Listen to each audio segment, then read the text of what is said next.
Welcome to the deep dive. We're plunging headfirst into some really fascinating source material today, all tailored for you, our listener.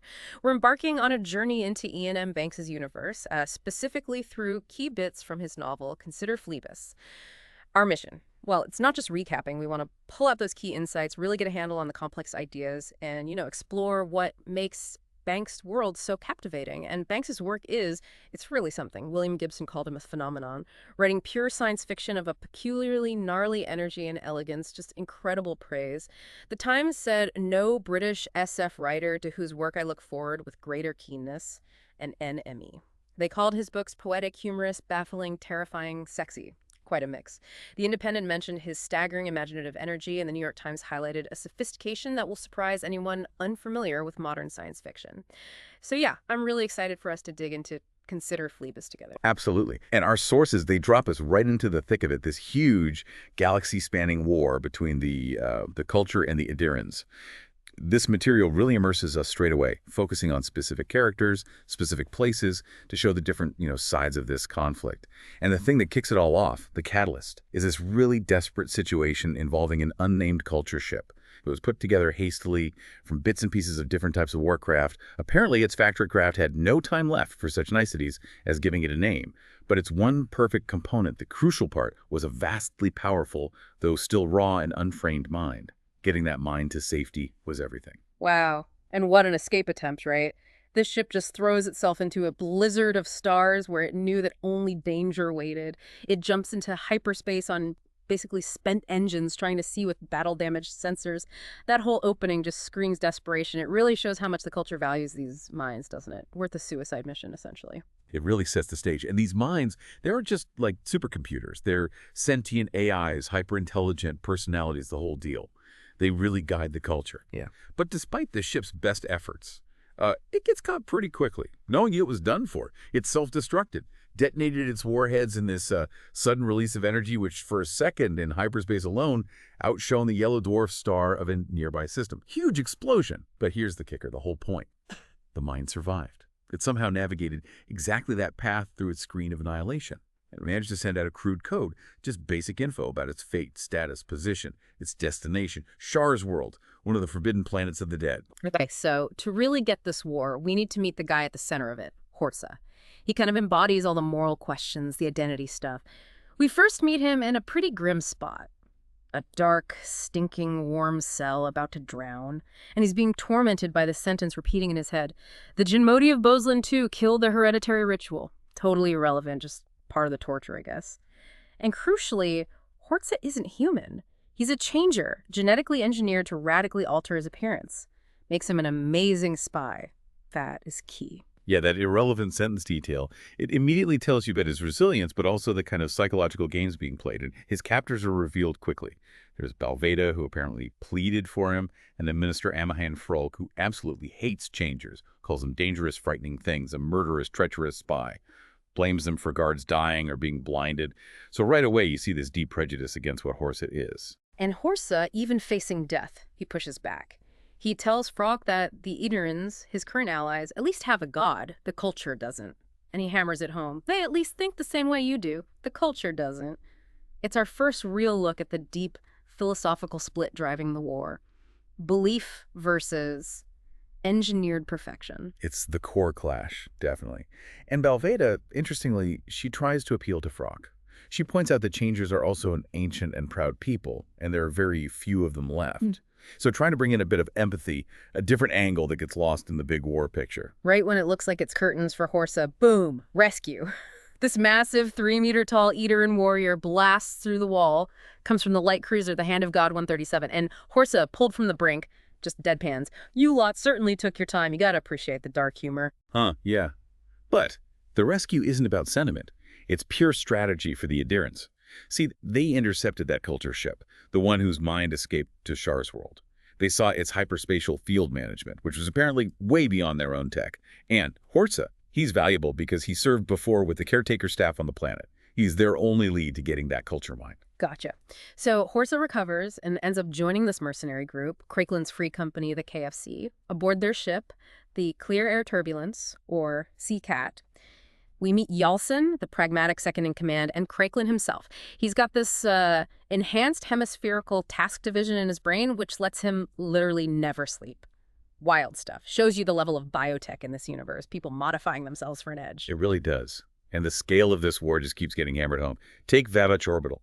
Huge artificial world, a 14 million kilometer hoop of water. It was neutral, technically. But the culture decides, nope, they're going to evacuate the whole damn O and then blast it, just so the Idirans can't have it. Yeah, it's brutal. Shows the kind of scorched earth or maybe scorched space tactics being used. Strategic denial over preserving, well, an entire world. So the company, Craiklin's Free Company, takes a mission on a planet called Marjoin, attacking the Temple of Light.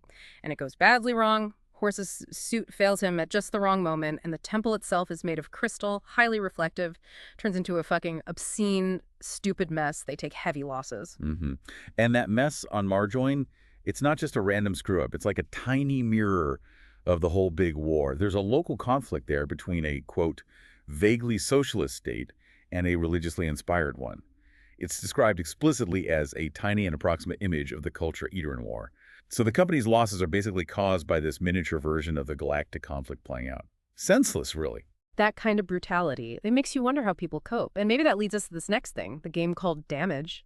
It's apparently banned everywhere, played by, get this, the most select group of rich psychotics in the human galaxy. And they play it in places literally on the verge of annihilation, like Vavatch was. The intense atmosphere affects these beings called motis. They're described as mind junkies. It's pretty disturbing, yeah.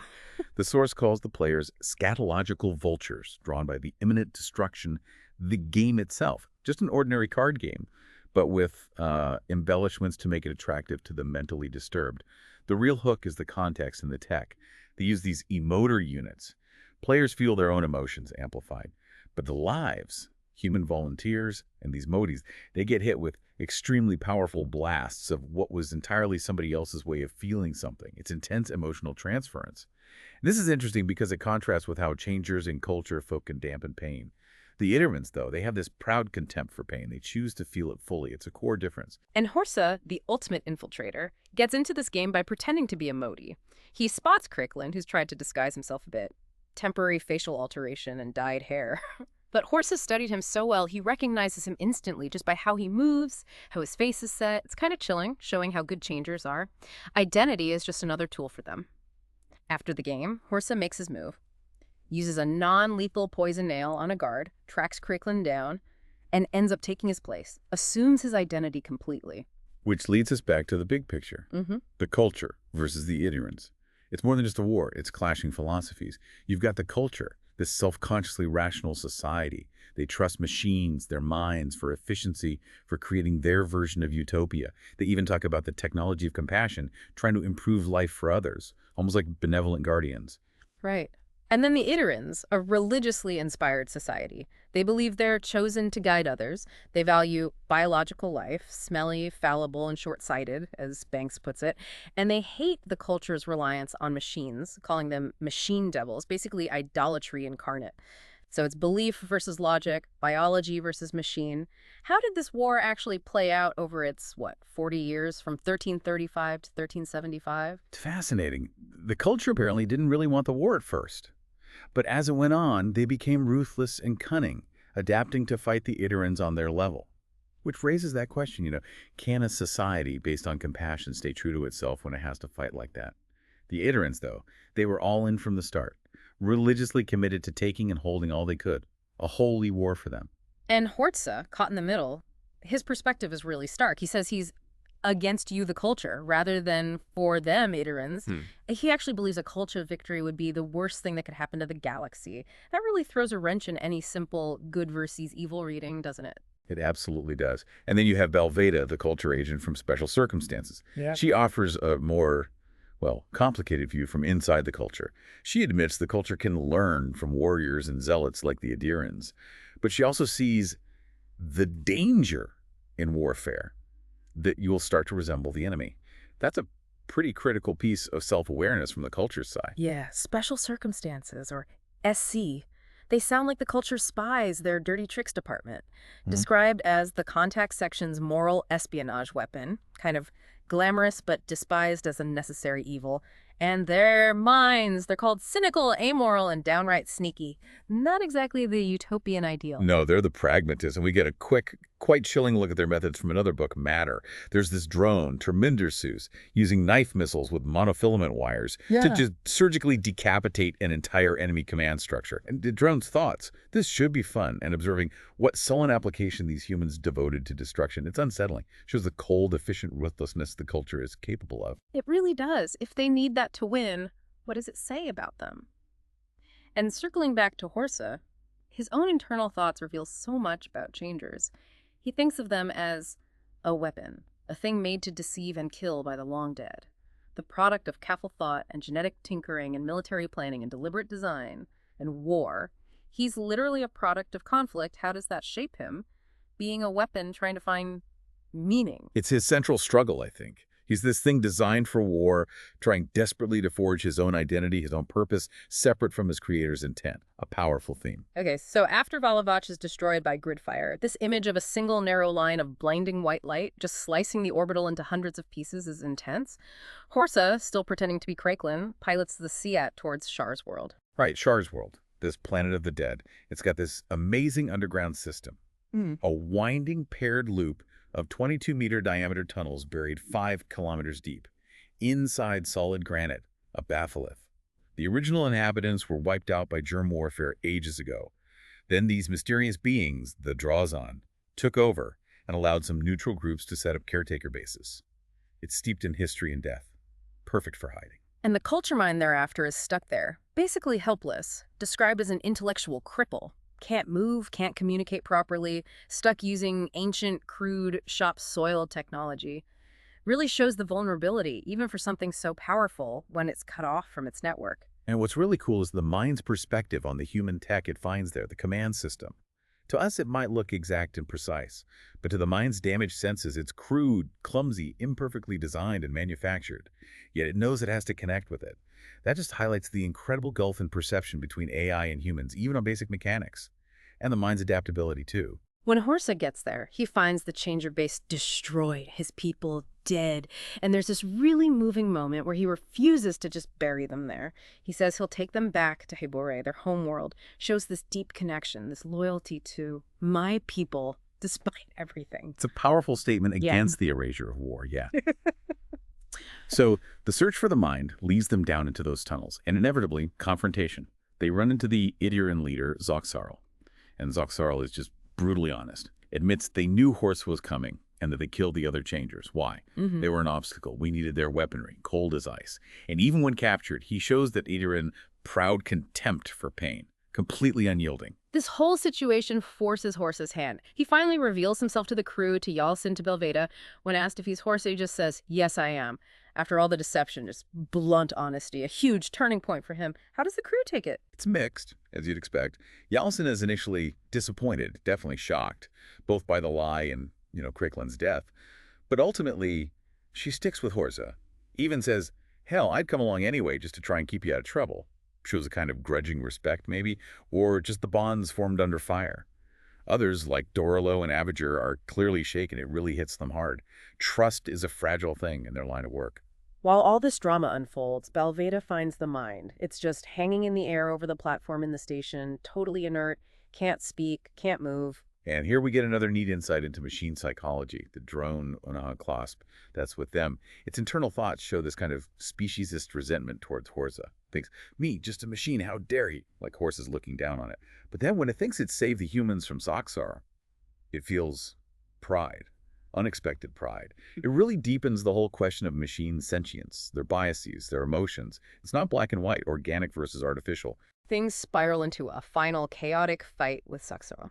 Horza gets badly wounded, and in this semi-conscious state, he cries out in just uttermost horror, asking, "My name, what's my name?"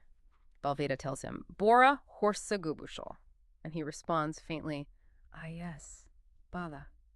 That question, what's my name?" It hits hard. What's going on there? It's devastating, isn't it, that cry?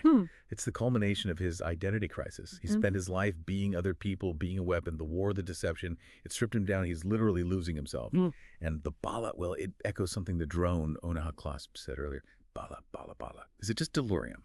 Or is it something deeper? A hint of some connection beyond species, beyond language, maybe a final acceptance of his core self, whatever that is, stripped of all the roles. Leaves you wondering. Wow. What a ride through Orbitals. It's got the huge action, the incredible world building, but also these really deep philosophical questions. Identity, morality, war. Banks really makes you wrestle with idealism versus pragmatism, doesn't he? No easy answers. None at all. And the ending, the aftermath, it leaves threads hanging in a really interesting way. 40 years later, they find Schar's world's command system in perfect repair. But no sign of wreckage, damage, bodies, or any part of the old changer base. Nothing. The quiet barrier around the planet is then closed again forever. Total mystery. We hear about some fates. Sorolundra died, Balvita lived a long life teaching, then vanished. And years later, her relative, Gimishin Fug, shows up, looking for inspiration. That cleanup on Schar's world, it hints at the culture's quiet, almost invisible power and efficiency, just erasing the messy bits. So as we wrap up this deep dive, here's something to chew on. What really defines us? Is it our biology or choices? The tech we create or merge with? Or is it the conflicts that forge and break us? In Banks's universe, you have minds thinking beyond us, identity shifting like sand, war changing everything. How do you find meaning in that? What kind of legacy is even possible? And maybe the most personal question, thinking about Horza, what part of you would remain if everything changed?